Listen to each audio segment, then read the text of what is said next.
Bonjour.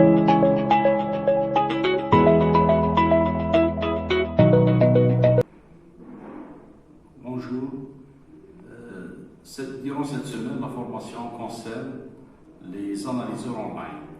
Les analyseurs online sont ce qu'on appelle de type PFTNA. Donc, c'est des analyseurs par activation thermique neutronique.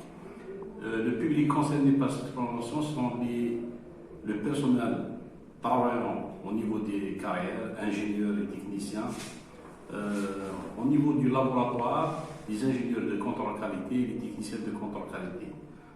Cette méthode est une méthode physico-chimique d'analyse, donc basée sur, comme son nom l'indique, sur l'activation neutronique. Donc, le principe, donc il y a l'échantillon est attaqué par des neutrons qui sont générés par un système générateur de neutrons.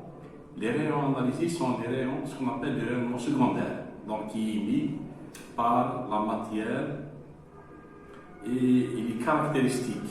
Donc il a une empreinte, il est caractéristique de chaque élément. Donc chaque élément chimique a une empreinte. Donc l'avantage c'est que ce rayonnement est proportionnel à la concentration de l'élément chimique dans l'échantillon. Donc c'est une méthode qui est vraiment avantageuse parce que c'est une méthode rapide et c'est une méthode non destructive. Donc l'analyseur il est installé généralement dans la cimenterie au niveau de deux endroits. Donc il est installé au niveau en amont de la construction du tas. Il est installé aussi en amont du broyeur pour la farine crue. Donc l'analyse.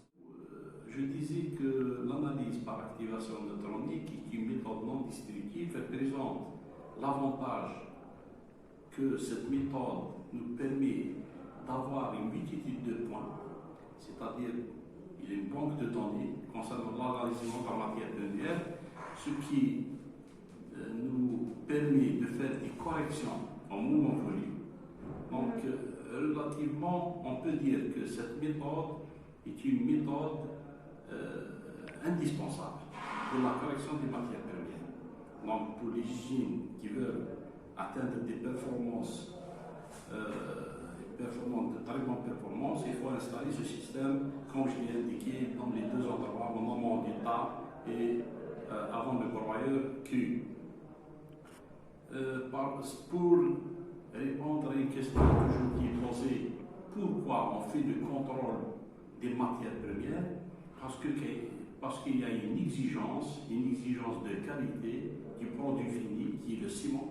Donc il y a une exigence réglementaire, normative. Il faut que le ciment soit contrôlé, il faut que le ciment soit stable dans le temps, durant la période de contrôle, qui est généralement d'une année.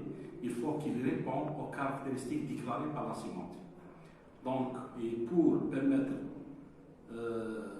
cette stabilité, il faut que la matière première soit contrôlée et elle soit très bien contrôlée, c'est-à-dire même la matière première, c'est-à-dire la farine crue, donc qui est générée par le mélange du calcaire et argile. Il faut que cette matière aussi soit stable et par conséquent le ciment final, le produit final qui est vendu, qui est contrôlé dans les points d'expédition chaque jour, presque chaque jour, le ciment expédié est contrôlé.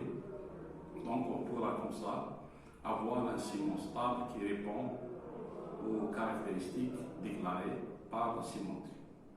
Voilà grosso modo.